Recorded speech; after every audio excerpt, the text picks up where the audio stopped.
OK, takže čaute, zdraví vás Ajo a dneska mi volal Giovanni. Už mi povedal, že už ho vlastne definitívne odsúdili. On mal súdenia v Aurichu aj v Osnabrucku a už ho definitívne odsúdili na 8 rokov. Povedal mi, že koniec má 17. marca 2031. Je tam vlastne možnosť, že by ho pustili na 2/3, jak aj zvyknú púšťať väčšinou. A tomu vychádza niekedy v auguste roku 2028.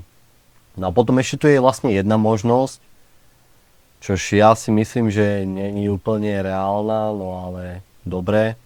Napísali mu aj do papierov, že mohol by byť prepustený na polovicu, čo by už vlastne bolo budúci rok, ale ten proces sa keby stále naťahuje a je vlastne tu jeho spolupáchateľku, ona už mala vlastne polovicu teraz, jej aj dovolili, že môže odísť, ale to stále proste aj tá imigračná polícia naťahuje.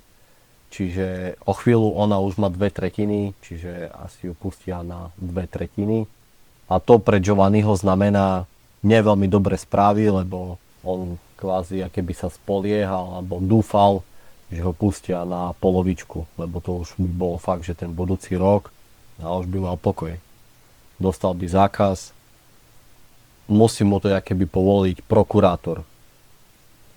Aspoň tak on mi to vysvetlil.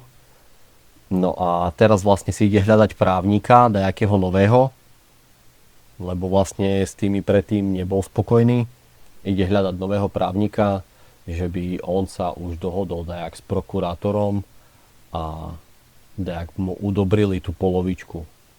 Viacej ľudí aj sa ma pýtalo na Giovanniho, takže keď tak môžete mi aj napísať nejaké konkrétne otázky, môžeme dajak rozprúdiť tú tému a spravím kvázi také Q&A.